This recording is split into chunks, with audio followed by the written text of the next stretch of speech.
As a blind person, my whole life has been about trying to figure out how to engineer or resiliently tackle the things that I need to do. It stuck with me as I grew up and as I entered the workforce. It stuck with they're only 33% on their sales. They're missing 66% or 67.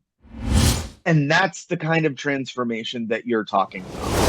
Hello, everyone, and welcome to Sphere of Success, the podcast that looks at how business leaders and entrepreneurs tackle challenge and adversity in business and alchemize that to success, productivity, growth, creativity, innovation, and how we can really make our business accessible to all. And I use that deliberately because today our theme is going to be around building a stronger culture to increase bottom line results, because in many instances we have got a wealth of talent within the potential of our business that perhaps is being underutilized or isn't even in our business at the moment.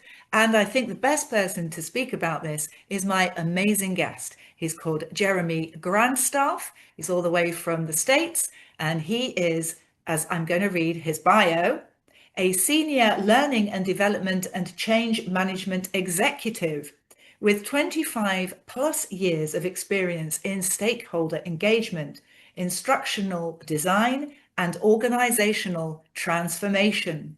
He is director of learning initiatives at Penny Forward, and he also co-facilitates programs with the Institute for Culture, Change and Leadership. His background spans senior roles at CurbCutOS, IBM, and 2 decades as CEO of S&G Endeavors. He is also a TEDx speaker. He did this in 2025, and an author. He is a blind gentleman, a gay advocate, and Jeremy brings authenticity, curiosity, and measurable impact to every engagement. Welcome, Jeremy. It is a roll call of honor, and it is such a privilege to have you on the Sphere of Success podcast today. Welcome. Well, Deborah, it's so amazing to join you. It's really neat, actually. You saw this huge grin on my face because very rarely do I actually listen to my own bio.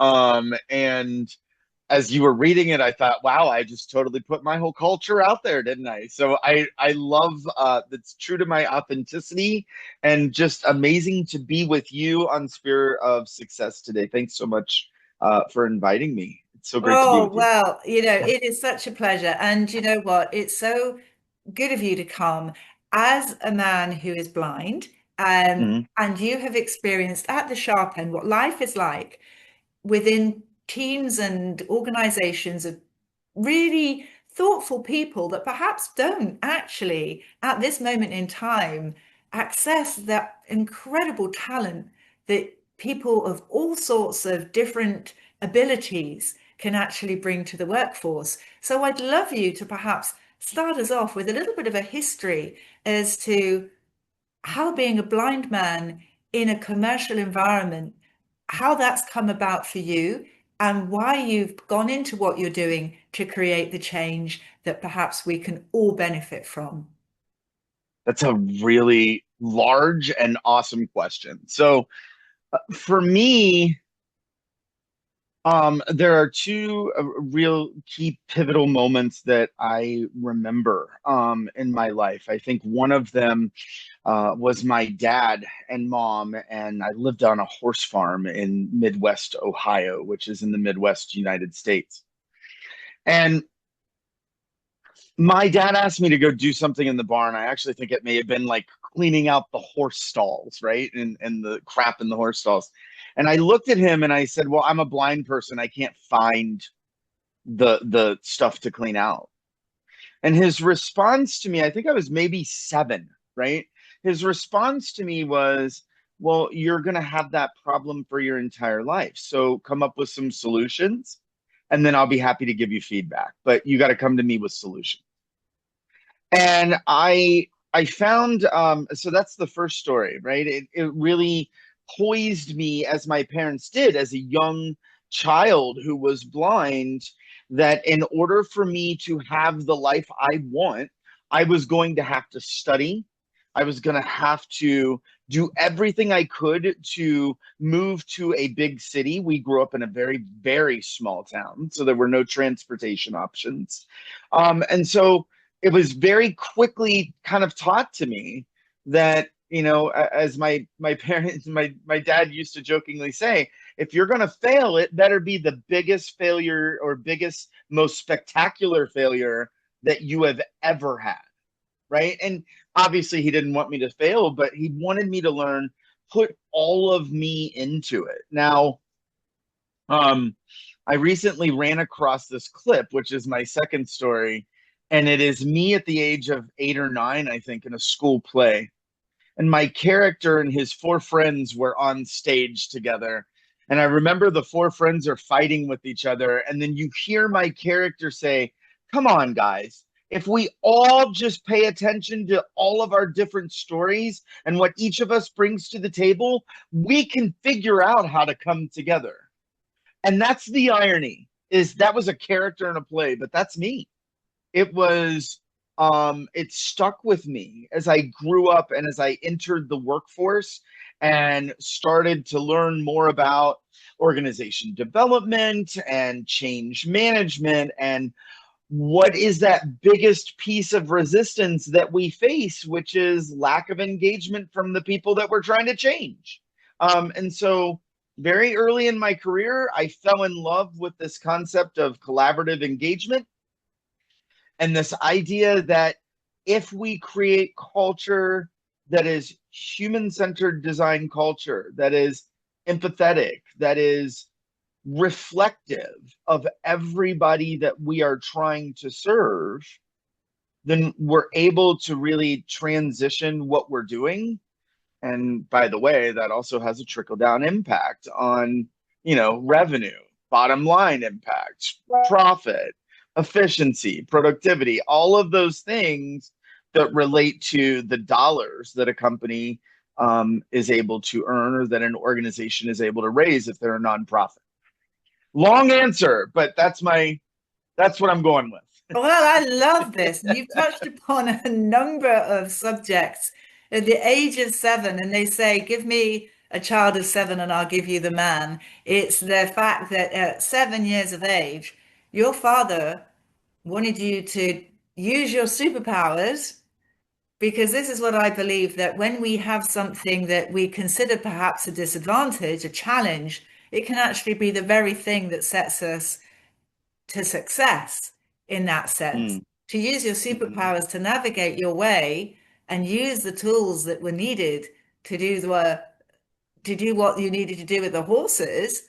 And then, this is resourceful, this is resilience, this is creativity. And you just said in your bio, curiosity, to actually not just go with what we think is a given, but actually test those boundaries and actually see how we can push ourselves into situations that we're starting to, as they say, necessity is the mother of invention, is that we have to think about those creative ways to handle challenge and actually bring about that alchemization, so that we're not victims of a situation that perhaps could have subsumed you at that young age. You went out there and you defied it, and you went and did it anyway and thought your way through it.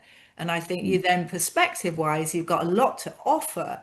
People like yourself got a lot to offer organizations. There's a different viewpoint, different way of doing things, so that you can look at this and think, yeah, that's so cool.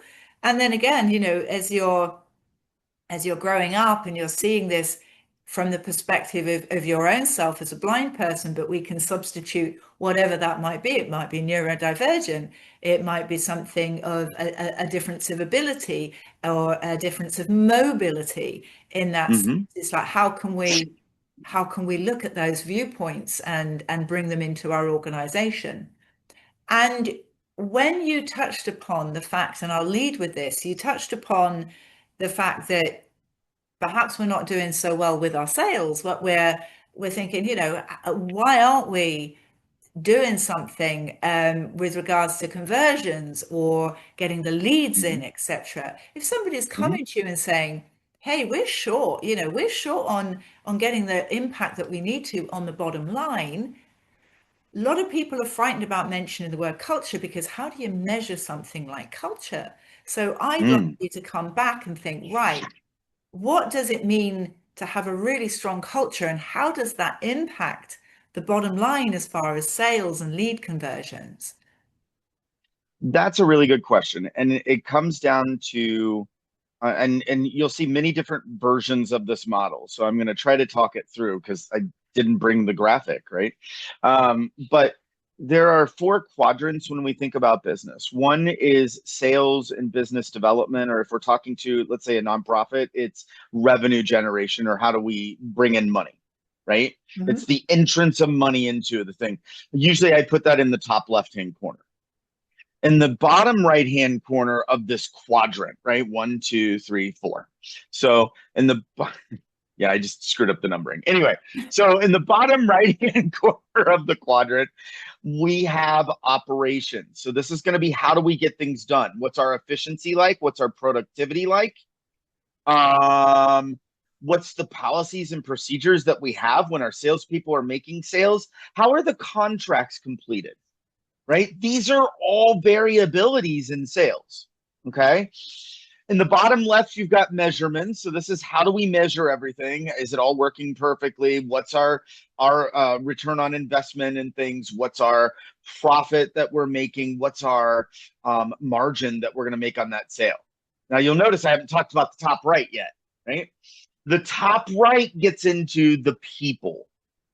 And this is who's actually doing the selling and who's actually doing the work of helping to complete that sale.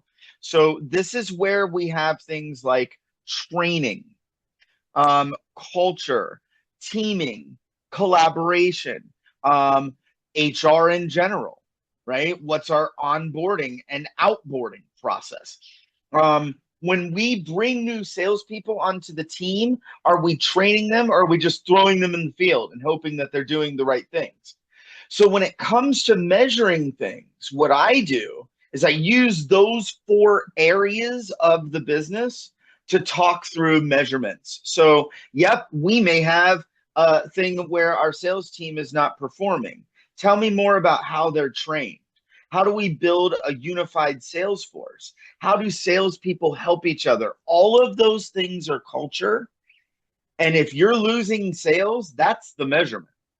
Right? So let's say you tell me, Deborah, I'm losing $600,000 out of the 900,000 that I predicted. I've only been able to get 300,000 of that in, right? So in other words, they're only 33% on their sales. They're missing 66% or 67. Once we get into that conversation, then my question is, okay, so if we invest I don't know, 100,000 in helping you and training your employees, getting people up to speed, making sure they're working with a brilliant culture, right? One that honors and invites new ideas, one that people are collaborating with each other, one that they're not sitting in meetings listening to people yell at them because they're not doing well, but instead talking about the problems and figuring out how to fix them. Well, now I've identified you're losing 600,000, that's your cost. Let's say we're going to invest 100,000 into fixing that problem. That's a $500,000 max, right? That you can pull back off of that. And so what we do is we try to look at ways that we can specifically get the measurement of impact identified with something like sales, profit, efficiency, productivity, meetings that they have, right? Notice all of those things are measurable. That was a very long answer. I'm sorry. Well, no, I think this is great. And the fact is, going back to your story again of the 7-year-old boy and the creative mindset that you came to that with. And this is what I think is really interesting with business as we move forward, and also the hybridization of how we're working in the office and the home environment. People are going to be more creative in different spaces as well as Mm. the environment that they're at can be really interesting as well. How would you say bringing in a diverse workforce can actually aid your culture from that ideation and that creativity perspective to look at things in different perspectives? Well, I was sitting at the Disability Innovation conference summit last week, and Johnny Taylor, who's the president of CEO of SHRM, actually talked about how when we create culture that is driven with human-centered design and empathy, that we have the ability to showcase what people with disabilities actually can do and can bring to the workplace. So here are some things to think about. And you actually touched on it, Deborah. As a blind person, my whole life has been about trying to figure out how to engineer or resiliently tackle the things that I need to do, right? Um, let's say I walk into my boss's office and he hands me a piece of paper and says, I need you to go take care of this right away. Uh, as a blind person, it's very difficult for me to do that because I can't see the paper. But I do need to have a way in place on how I'm going to tackle that. Now, AI is helpful to that in these days, right? And has created a lot more opportunity in that. But as I said, for 49 years, I've been trying to figure out how to solve problems like that. What we see is people with disabilities bring an ingenuity to their job because they have to bring an ingenuity into their life, right? There's a courageous aspect into when we're working with organizations. We have to know that people are going to have the courage to say, hey, this isn't working. And here's my ideas on how we can fix it, right? So now you tap into people with disabilities. They're bringing a courageous attitude because that's what they've had to have their entire life. By the way, this also holds true for people with minorities, right? Not just people with disabilities, but my friend who happens to be a Black woman in engineering has to fight every day to be taken as seriously as her white friends, I'm sorry, her white colleagues that are in engineering. It's just how it is. And so if you've got the opportunity to snap her up and put her on your team, oh my God, she is going to bring so much resilience into that culture that it is going to change the bottom line because you're going to get so much more out of her and out of her experience is really what I'm saying, right? So I think it's about better understanding and empathizing, not sympathizing. Nobody wants sympathy, right? But better understanding and empathizing. What is it like when that person walks into my office and they've got a white cane that they're using as a blind person, and I've got stuff just piled all over the floor?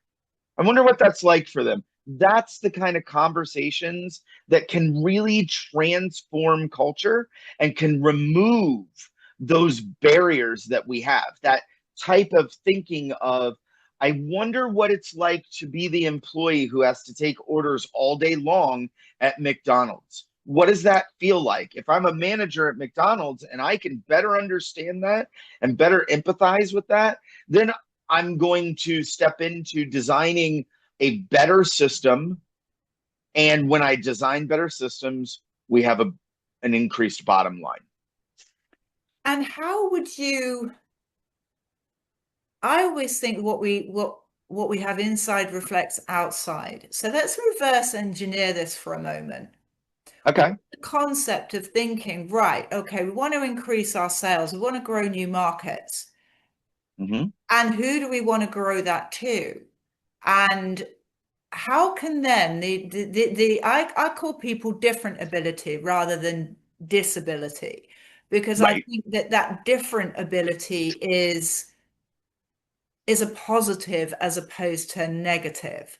So different ability people who would reflect the kind of clients, customers, audiences that we want to resonate with. Because let's face it, a lot of groups of people have money, but they're not finding the products and services and organizations that they want to spend it with or that they can spend it with. So what would you say to people who are looking from a hiring perspective what happens when you start to mirror the type of clients that you want with the kind of employees that you hire so that you can gain their perspective to get you the results with those types of people in mind? So bringing the outside in, as it were. Bit of a long question. I hope you get Yeah, the meaning of what I'm trying to put across. I'm gonna do my best with it. So I so oh, this is where you're gonna get to see the vulnerability of Jeremy, but I think it's so critical that we do this. I was working with a colleague of mine a couple years ago, and we decided we were going to launch a course. And it was going to be a workshop. We were going to do it in person. It was going to be great, right? I mean, that's how we went into it. I've got certain expertise. He's got certain expertise. Boom, let's bring it together, right? Now, I have a rule. Anytime I do something in an organization, I do it with what's called a design team. Think of the design. Let's say you and I, for example, Deborah, we're designing a training together, right? I'm going to put a design team together of the people who may or may not take that training. And I'm going to use that design team as a way to make sure that I've got a solid training. For example, I'm going to make sure that that design team is a microcosmic representation. Let me say that again. A microcosmic representation of the clients that we're trying to get to take the training. What that basically means is our design team is going to look like the clients. They're going to sound like the clients. They're going to act like the clients. There's going to be, a diversity within representation. There's going to, if I, want this to go to executives, for example, I'm going to engage some executives as part of that design team. The reason that we do that is because having that team in place is going to create a stronger product in the end, right? So, in my vulnerability story, 2 years ago, we didn't have a design team. And we got to the end and we designed this great thing and we promoted it. And the feedback that we got was, yeah, it just isn't going to work for us. And it's because we didn't have the design team in place. Now, what I want to make sure is if we're planning on selling into a new audience and in a company that I'm helping, the best way for us to better understand that audience is to make sure that we have people working for us who represent that audience. One, it gives us the ability to kind of tap into their wisdom and their expertise and say, how do you think this is going to fly? What's this going to do? I also, and there is I get some pushback sometimes, which is why I like being a full-time employee, right? Where it's not just me trying to sell somebody that we should do this, but it's more, this is how it could impact our entire organization. There's a little bit more influence that you have, I think, sometimes when you are internal, and then there's times when you have better influence external. But I like to also put what's called some people call it a focus group. That's not what I call it. I call it a customer design group. Here's 10 people that we want to target with this project or with this product. Let's bring them in and let's ask them what they think. And let's do it in a very collaborative way. Not just, hey, Deborah, tell me what you think about this product. That doesn't get what we need. It's questions like, how is this product resonating with you? If you could change one or two things, what would those changes be? If you could keep one or two things, what would those things be? And it's done more in a help us create the next best product to meet your needs. It's that lens where they're really seeing the fruit of their labor. And I guarantee you start doing something like that, the next question that's going to come out of someone's mouth is, how can I work with you? How can I support your team? How can I support what you're doing in the marketplace? How can I be a part of the solution? That's what everybody wants, is to just be part of the solution. And so when we're looking at who we're hiring, of course, want that to be a diverse culture that's going to represent the people that we're trying to sell to. Because the more we do that, the more that bottom line impact goes up. We're going to see more profits. We're going to see more productivity from employees because they're engaged in it and they own it. We're going to see more efficiency because people are identifying ways to make it faster, make it better, make it with better quality. All of those things relate to each other. Oh, I love that. And now taking this a stage deeper into the organization itself, can you bring about the same thing as designing something for your end user and actually design a company around what your employees want out of a business that they work for? So you asked in your first question what led me to do what I do. And when I was in grad school, I had the opportunity to watch a video. It's a very old video, by the way. I want to say it was made maybe in the 90s. But it is a video about the Meade School District. And the Meade School District was in Washington State. And they, at the time, I believe they were the second or third worst. It's either in the state or the nation. It's been so long ago, I can't remember, right? But it was bad. And they chose to use something called whole scale change to change that situation. And what they did is they brought 1,300 people together from across the school district. So I want you to picture a room that has parents, children, bus drivers, janitorial workers, teachers, administrators, special aid assistants, all these. Remember, I talked about the microcosm, right? So in this case, it's the microcosm of the community we serve, and it's the microcosm of the people who are doing the serving. They did, I'm talking about an external, but I'll bring it around, I promise. And for 3 days, these individuals came together and built a strategic plan for the Meade School District. Not just the mission and the vision and the yay, we're going to go do all these things type of thing. That was obviously part of it. But they stayed a third day and they created an action plan together that everybody owned and that everybody had a part in. And that's the kind of transformation that you're talking about. How many times do we hear employees say, oh, there we go again. Management's pushing down their new flavor of the month. Oh, they're telling us what they want today. I'm so excited. I can't wait to implement this. And it's so just filled with, I'm blanking on the word, but filled with despair is how I would say it, right? It's filled with this, I have no voice. I have no ability to change things.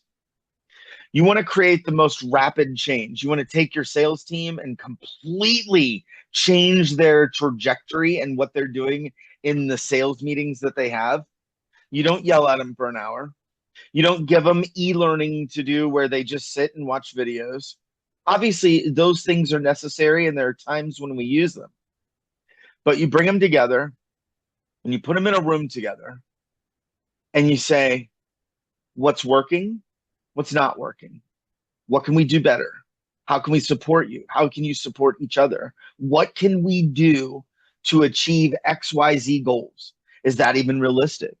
Tell me as much as you can as the people who are doing this work so that we can come together as a team and walk out of that conversation with clear action plans and a vision for what those action plans are going to help us achieve.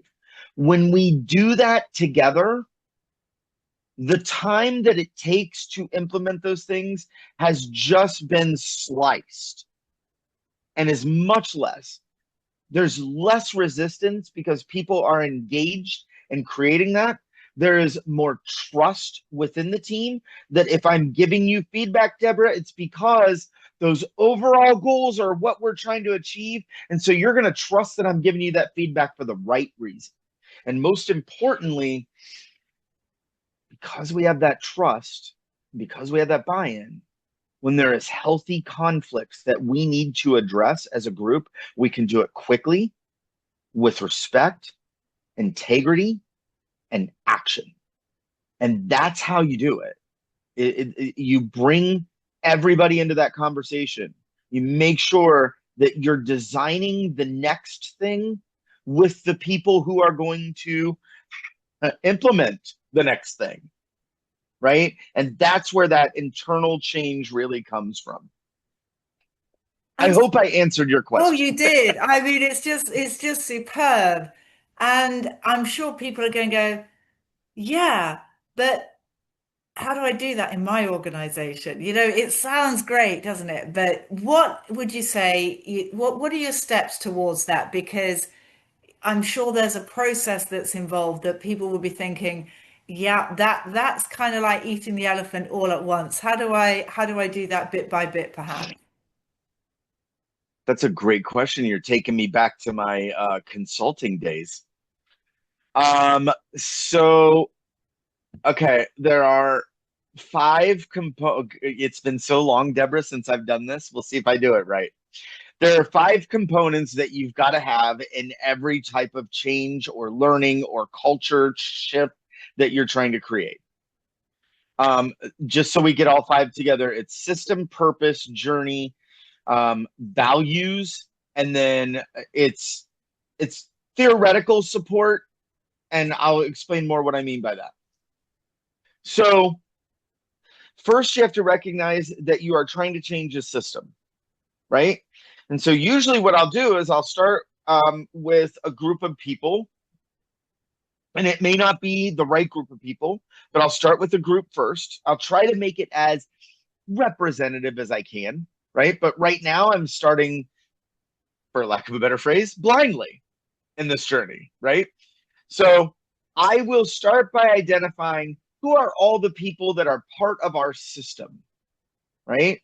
Who are the people who are in our system? Who are the people who get the work done? Who are the people that we serve? Who are the people that help us serve the people we serve, our partners? Who are our board, our backers, whatever the situation may be, right? Notice I'm just throwing out a whole thing. So I draw out the system. And from that point forward, I want the team of people who are going to help make this change to represent that whole system as best I can. The next thing is purpose.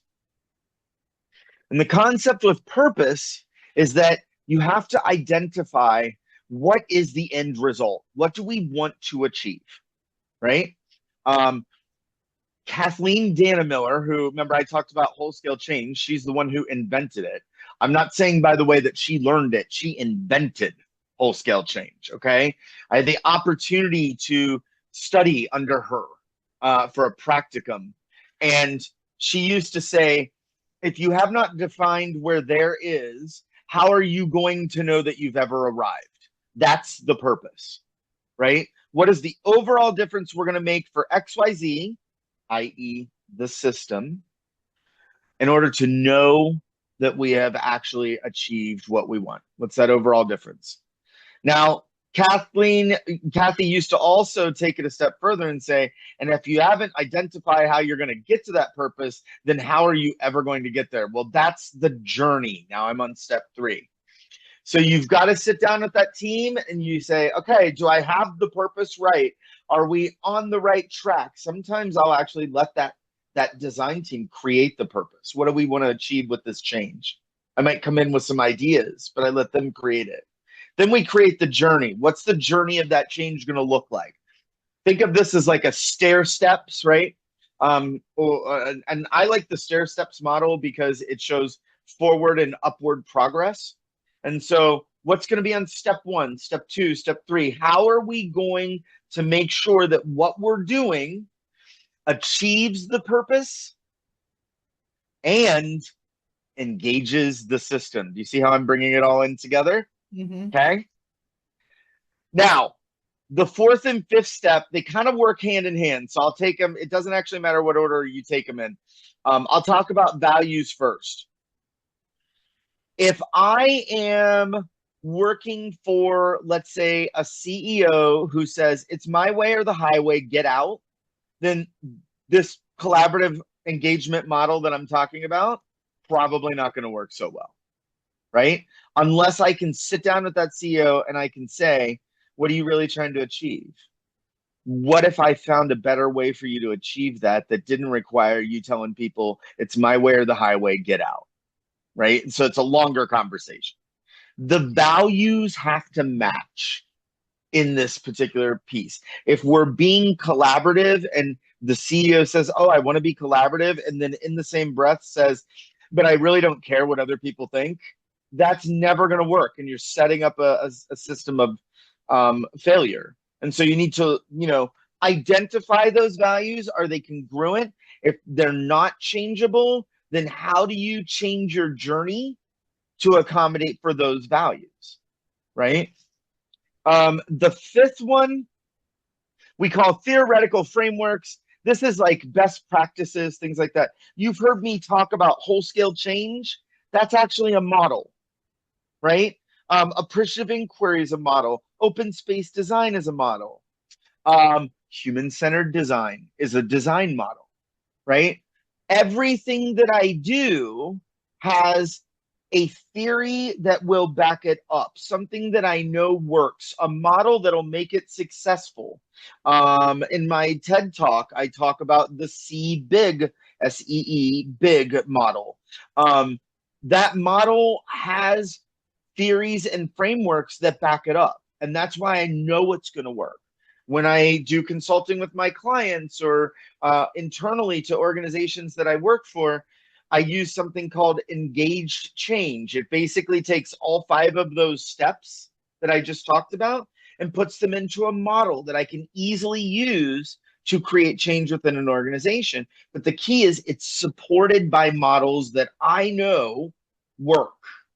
And you put all those 5 things together, and that's how you create the change. Remember, by the way, it starts by bringing a team together, identifying the system, the purpose of what we're going to achieve, the journey of how we're going to get there, and then making sure that you've got theory and value to back you up. Amazing. What a masterclass. I love that. That is so good.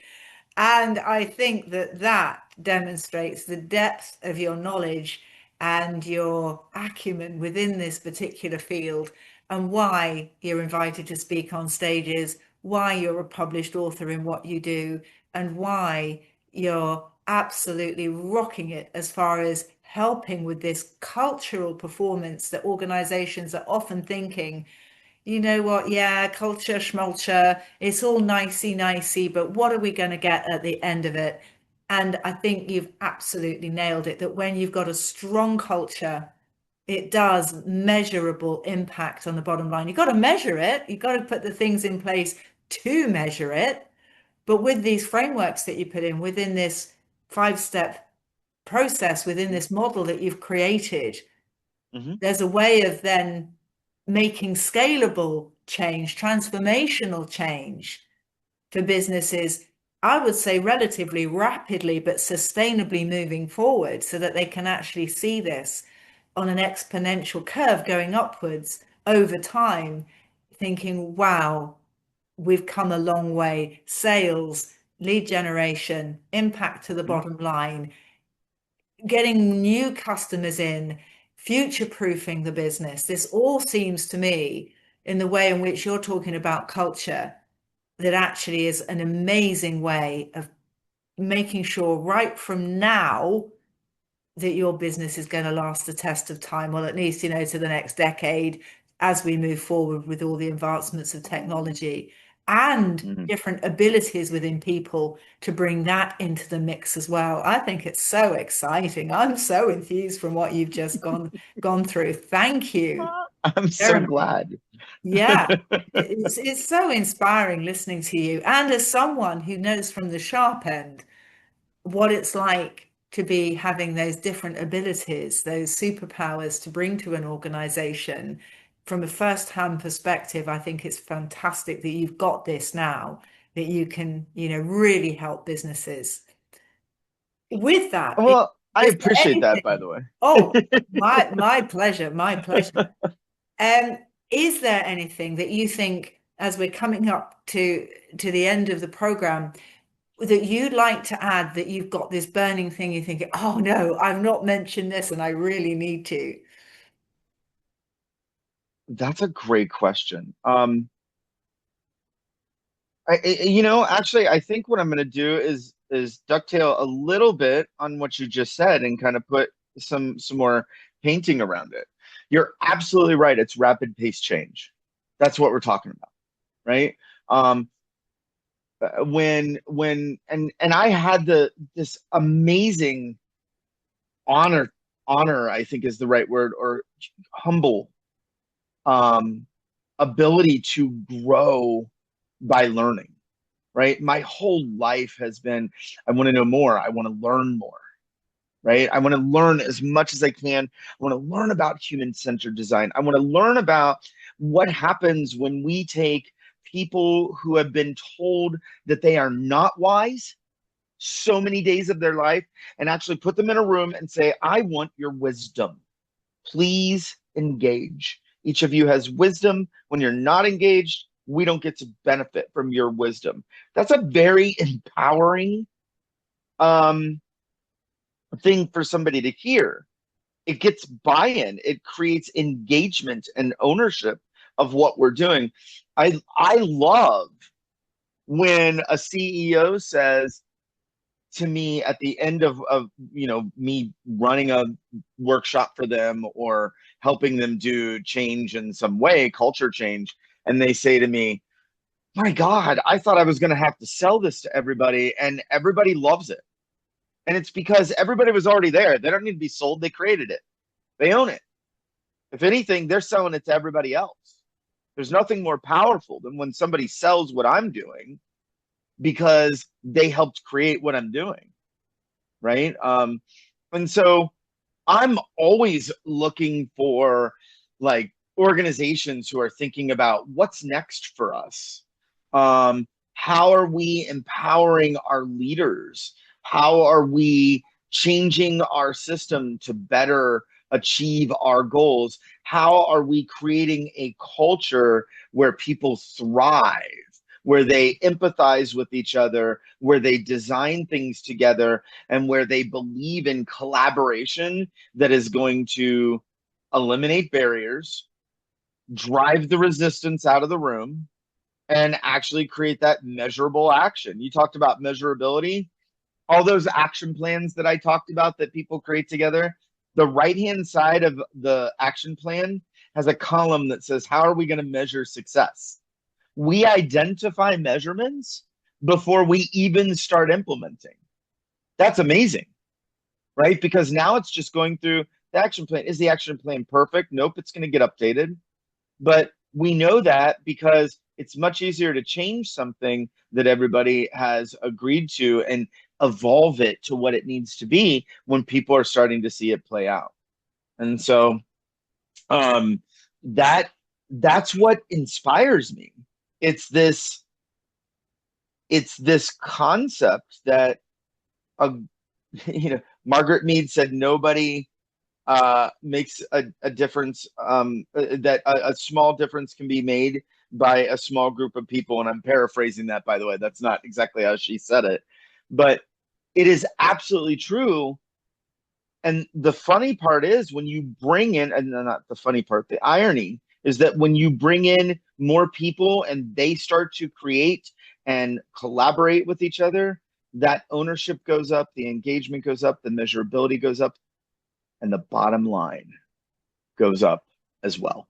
And that's the key for me. Brilliant. Thank you, Jeremy. It's been a pleasure to have you on the show. And before we go, I'd love for you to let us know, how can people get hold of you? Because I think that this is something which is an absolute no-brainer to have a discussion with you. Absolutely. Well, so they can always call me on WhatsApp or text me on WhatsApp or my mobile. It's the same 614-519-3026. And that's the country code 1 because I'm in the US. So 1-614-519-3026. I am also on LinkedIn. If you look up Jeremy Grandstaff, and that'll be spelled out in the show notes. So look me up on LinkedIn, send me a message, talk to me about what your team is trying to do. And I guarantee you we can find a solution that will, again, help to remove those barriers, help to increase the measurable success that you're seeing. And obviously, you start increasing your success with measurements, and you're going to start to see that bottom line impact increase as well. So, I always keep my mind open on ways that I can really just dig in and help a team thrive. And that's what excites me. So I'm the only Jeremy Grandstaff in Washington, D.C. Metro area. So you should be able to find me on LinkedIn, but it's just linkedin.com/in/Jeremy Grandstaff. And thank you so much for having me. This has been such a great conversation. And I just love, I kind of geek out on this stuff. So thank you for giving me the opportunity to talk about what I'm doing and the impact that it's having. Thank you. Oh, it's a real pleasure. And you've given us some real food for thought and some practical information that we can go away with and actually start implementing as well. So, I think it's an absolutely superb episode that we've had today, and you've been an absolute privilege to interview. So thank you again. And until next time, everybody, thank you for supporting, subscribing, liking and sharing and commenting on our episodes. Please do so for this one as well. And until next time, be successful, and we'll see you all again very, very soon. Bye-bye now.